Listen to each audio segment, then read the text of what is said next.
Hi friends, ಎಲ್ಲರಿಗೂ ನಮಸ್ಕಾರ. Gagan cooking ಚಾನಲ್ಗೆ ಸ್ವಾಗತ. ಹೊಸದಾಗಿ ನಮ್ಮ ಚಾನಲ್ ನೋಡ್ತಾ ಇದ್ರೆ ಸಬ್ಸ್ಕ್ರೈಬ್ ಮಾಡ್ಕೊಳ್ಳಿ, ಹಾಗೆ ಪಕ್ಕದಲ್ಲಿರೋ ಬೆಲ್ ಐಕನ್ ಕ್ಲಿಕ್ ಮಾಡಿ.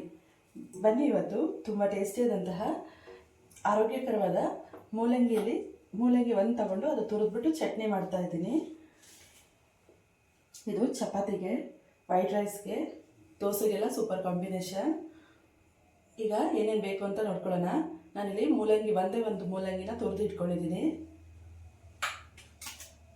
ಒಂದು ಅರ್ಧ ಭಾಗದಷ್ಟು ಕಾಯಿ ತುರಿ, ಹುಣಸೆಹಣ್ಣು ಸ್ವಲ್ಪ, ಹಸಿಮೆಣಸಿನಕಾಯಿ ಒಂದು, ಶುಂಠಿ ಒಂದು ಇಂಚು ಬೇಡ, ಒಂದು ಅರ್ಧ ಇಂಚು, ಒಂದು ಪಿಂಚಷ್ಟು, ಒಂದು 4 ಎಸಳು ಬೆಳ್ಳುಳ್ಳಿ, ಕೊತ್ತಂಬರಿ ಸೊಪ್ಪು ಸ್ವಲ್ಪ,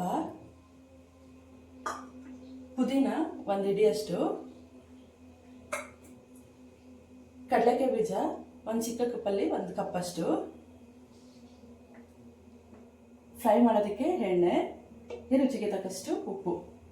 ಈಗ ಮಾಡೋದು ಹೇಗೆ ಅಂತ ನೋಡ್ಕೊಳ್ಳೋಣ. ನಾನಿಲ್ಲಿ ಸ್ವಲ್ಪ ಎಣ್ಣೆ ಹಾಕ್ಕೊಳ್ತಾ ಇದ್ದೀನಿ.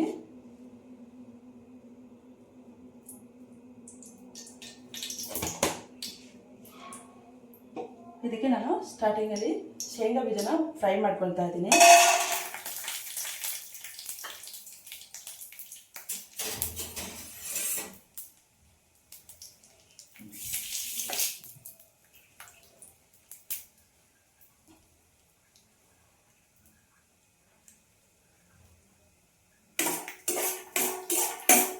ಶೇಂಗಾ ಬೀಜನ ಫ್ರೈ ಮಾಡ್ಕೊಳ್ತಾ ಇದ್ದೀನಿ.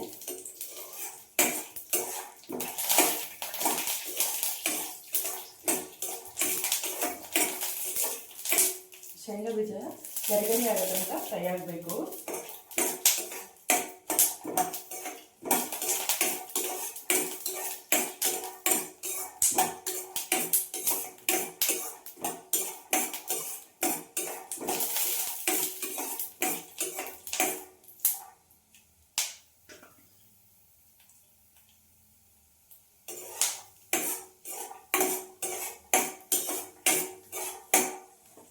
ನೋಡಿ, ಇದು ಶೇಂಗಾ ಬೀಜ ಫುಲ್ಲು ಗರಿಗರಿ ಆಗಿದೆ.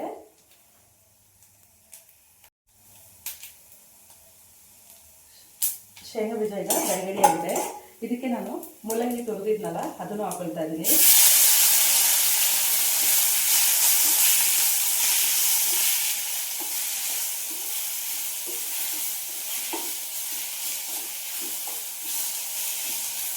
ಇದು ಸ್ವಲ್ಪ ಫ್ರೈ ಆಗಬೇಕು ಮೂಲಂಗಿ.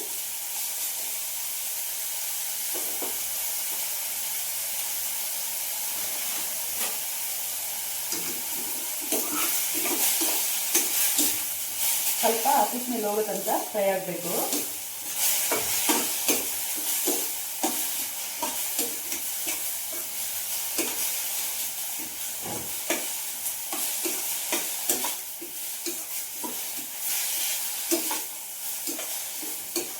ಈಗ ಇದು ಚೆನ್ನಾಗಿ ಫ್ರೈ ಆಗಿದೆ, ಹಸಿ ಸ್ಮೆಲ್ ಎಲ್ಲ ಹೋಗಿದೆ. ಇದು ಈಗ ನಾನು ಇದಕ್ಕೆ ಕರಿಬೇವು 1 ಹಿಡಿಯಷ್ಟು ಹಾಕೊಳ್ತಾ ಇದ್ದೀನಿ.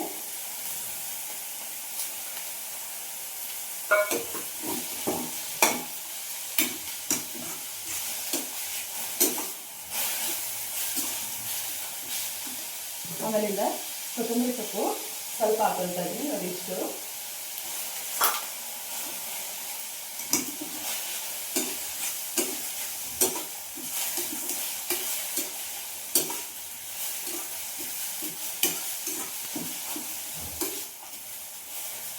ಕೊತ್ತಂಬರಿ ಸೊಪ್ಪು ಹಾಕಿದ ಮೇಲಿಂದ ಇದಕ್ಕೆ ನಾನು ಹುಣಸೆಹಣ್ಣು ಸ್ವಲ್ಪ ಹಾಕೊಳ್ತಾ ಇದ್ದೀನಿ. ಹಾಗೆ ಒಂದು ಹಸಿಮೆಣಸಿನಕಾಯಿ, 1 ಪಿಂಚಷ್ಟು ಶುಂಠಿ, 4 ಎಸಳು ಬೆಳ್ಳುಳ್ಳಿನೂ ಹಾಕೊಳ್ತಾ ಇದ್ದೀನಿ. ಹಾಗೆ ಕಾಯಿ ತುರಿ ಒಂದು ಅರ್ಧ ಭಾಗದಷ್ಟು ಅದನ್ನು ಹಾಕೊಳ್ತಾ ಇದ್ದೀನಿ.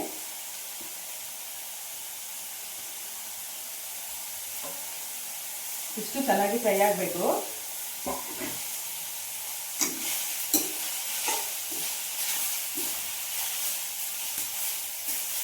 ನೀವು ಚಟ್ನಿನ ಫ್ರೈ ಮಾಡಿಬಿಟ್ಟು ರುಬ್ಬೋದ್ರಿಂದ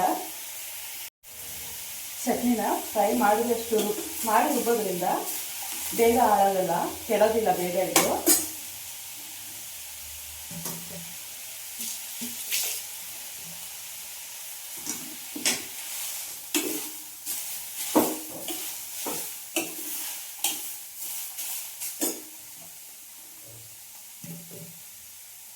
ಸ್ವಲ್ಪ ರುಚಿಗೆ ಎಷ್ಟು ಬೇಕಷ್ಟು ಉಪ್ಪನ್ನು ಹಾಕೊಳ್ತಾ ಇದ್ದೀನಿ.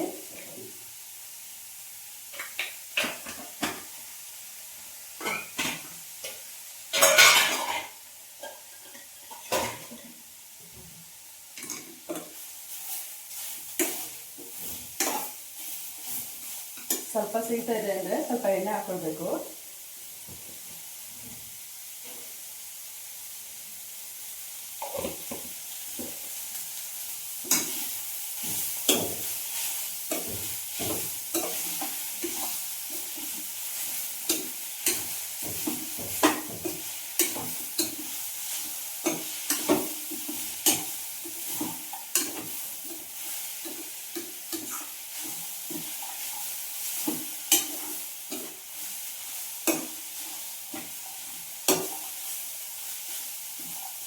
ಇದು ಚೆನ್ನಾಗಿ ಫ್ರೈ ಆಗಿದ್ಮೇಲಿಂದ ಇದನ್ನು ತಣ್ಣಗಾಗೋದಕ್ಕೆ ಬಿಡಬೇಕು.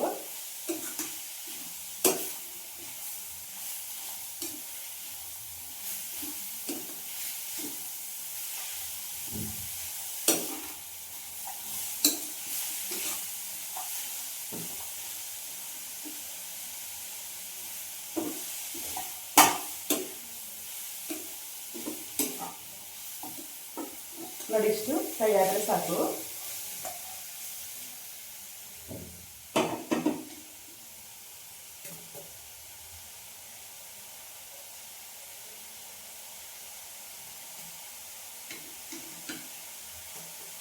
ಈಗ ನಾನಿಲ್ಲಿ ಸ್ಟವ್ ಆಫ್ ಮಾಡ್ಕೊಳ್ತಾ ಇದ್ದೀನಿ. ಇದು ತಣ್ಣಗಾಗಿದ್ದರಿಂದ ಮಿಕ್ಸಿ ಜಾರ್ಗೆ ಹಾಕ್ಬಿಟ್ಟು ರುಬ್ಕೊಳ್ಬೇಕು. ಇದು ಹೆಲ್ದಿ ಡಿಶ್ ಅಂತ ಹೇಳ್ಬೋದು. ಇದು ಚಪಾತಿಗೆ, ದೋಸೆಗೆ, ವೈಟ್ ರೈಸ್ಗೆಲ್ಲ ಸೂಪರ್ ಕಾಂಬಿನೇಷನ್. ಇದು ಸ್ವಲ್ಪ ತಣ್ಣಗಾಗಲಿ. ಈಗ ಚಟ್ನಿ ಎಲ್ಲ ಹುರಿದಿದ್ದಾಗಿದೆ. ಇದು ತಣ್ಣಗಾಗ್ತಾ ಇದೆ. ತಣ್ಣಗಾಗಕ್ಕೆ ಬಿಡೋಣ. ಅಲ್ಲಿವರೆಗೂ ನಾನು ಒಂದು ಗ್ಲಾಸ್ ನೀರಷ್ಟು ರುಬ್ಬೋದಕ್ಕೆ ಕುದಿಸ್ತಾ ಇದ್ದೀನಿ. ಕುದಿಸ್ಬಿಟ್ಟು ಆರಿಸಿ ರುಬ್ಬೋದ್ರಿಂದ ಚಟ್ನಿ ಬೇಗ ಕೆಡೋಲ್ಲ. ಈಗ ಲಂಚ್ ಬಾಕ್ಸಿಗೆಲ್ಲ ಚಟ್ನಿ ಹಾಕಿ ಕಳಿಸ್ತೀವಲ್ವ, ಅವಾಗ ಕೆಡೋದಿಲ್ಲ ಅಂತ ಹೇಳ್ಬಿಟ್ಟು ನಾನು ಇದನ್ನೆಲ್ಲ ಚಟ್ನಿನೆಲ್ಲ ಫ್ರೈ ಮಾಡ್ಕೊಳ್ತೀನಿ. ಆಮೇಲೆ ನೀರನ್ನ ಒಂದು ಗ್ಲಾಸ್ ಅಷ್ಟು ನೀರನ್ನ ಕುದಿಸ್ತಾ ಇದ್ದೀನಿ. ಕುದಿಸ್ಬಿಟ್ಟು ಆರಿಸ್ಬಿಟ್ಟು ರುಬ್ಬೋದಕ್ಕೆ ಹಾಕ್ಕೊಳ್ತೀನಿ.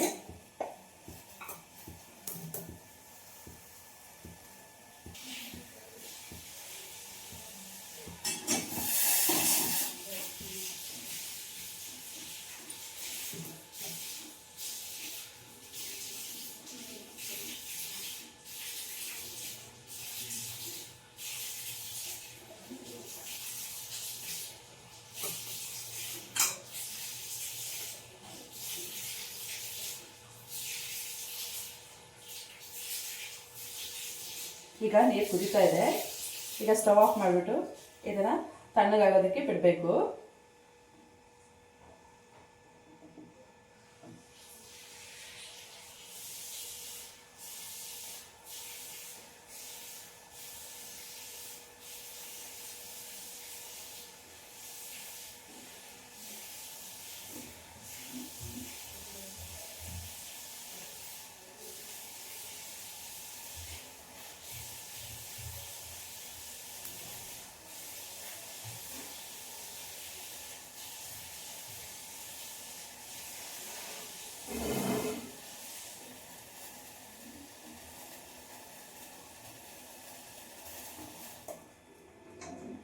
ಸ್ವಲ್ಪ ತಣ್ಣಗಾಗಿದ್ಮೇಲೆ ಉಟ್ಕೊಳ್ಳೋಣ.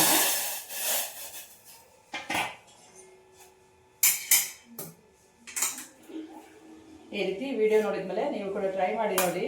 ಎಲ್ಲ ಫ್ರೈ ಮಾಡಿಬಿಟ್ಟು ರುಬ್ಬಿ ಮಾಡೋದ್ರಿಂದ ತುಂಬ ಟೇಸ್ಟ್ ಬರುತ್ತೆ.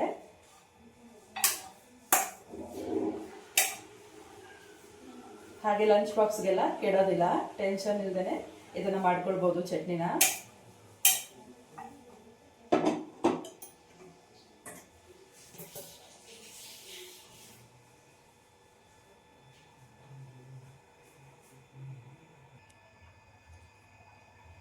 ಫ್ರೆಂಡ್ಸ್, ಈಗ ತಣ್ಣಗಾಗಿದೆ ಇದು. ಈಗ ಇದನ್ನು ನಾನು ಸ್ವಲ್ಪ ತರಿಯಾಗಿ ರುಬ್ಕೊಳ್ತಾ ಇದ್ದೀನಿ.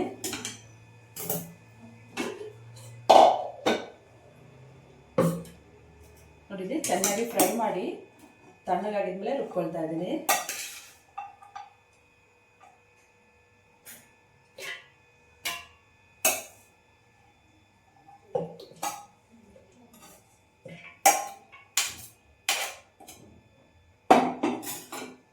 ನೀರು ಅಷ್ಟೇ ಕುದಿಸ್ಬಿಟ್ಟು ಆರಿಸಿರೋ ನೀರು, ಇದು ತಣ್ಣಗಾಗಿದೆ.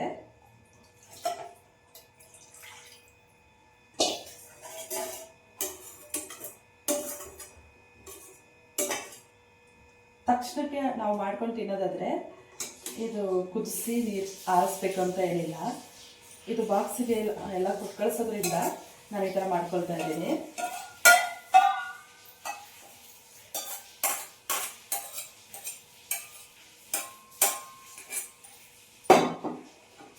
ಈಗ ಇದನ್ನು ನೈಸಾಗಿ ರುಬ್ಕೊಳ್ಬೇಕು.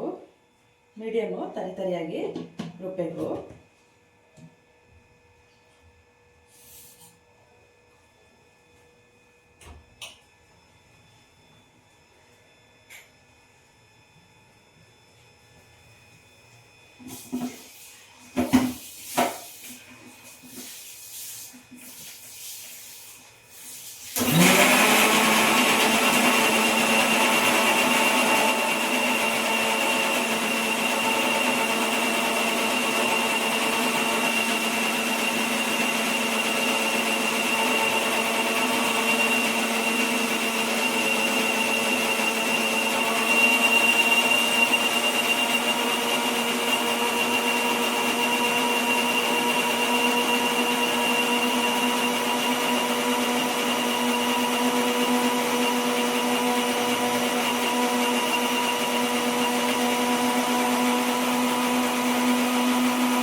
ಈಗ ಫ್ರೆಂಡ್ಸ್, ರುಚಿಯಾಗಿರುವ ಆರೋಗ್ಯಕರವಾದ ಮೂಲಂಗಿ ತುರಿನಲ್ಲಿ ಚಟ್ನಿ ಮಾಡಿರೋದು ರೆಡಿಯಾಗಿದೆ. ನೋಡಿ, ಈ ಥರ ಬರುತ್ತೆ. ಇದು ಮೂಲಂಗಿ ಹಾಕಿದೀವಿ ಅಂತ ಗೊತ್ತೇ ಆಗಲ್ಲ. ಚೆನ್ನಾಗಿ ಫ್ರೈ ಮಾಡೋದ್ರಿಂದ ಹಸಿ ಸ್ಮೆಲ್ ಎಲ್ಲ ಹೋಗುತ್ತೆ.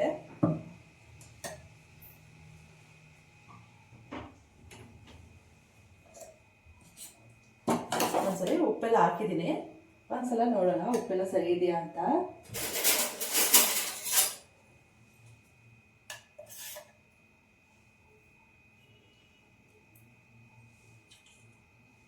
ಸೂಪರ್ ಆಗಿದೆ.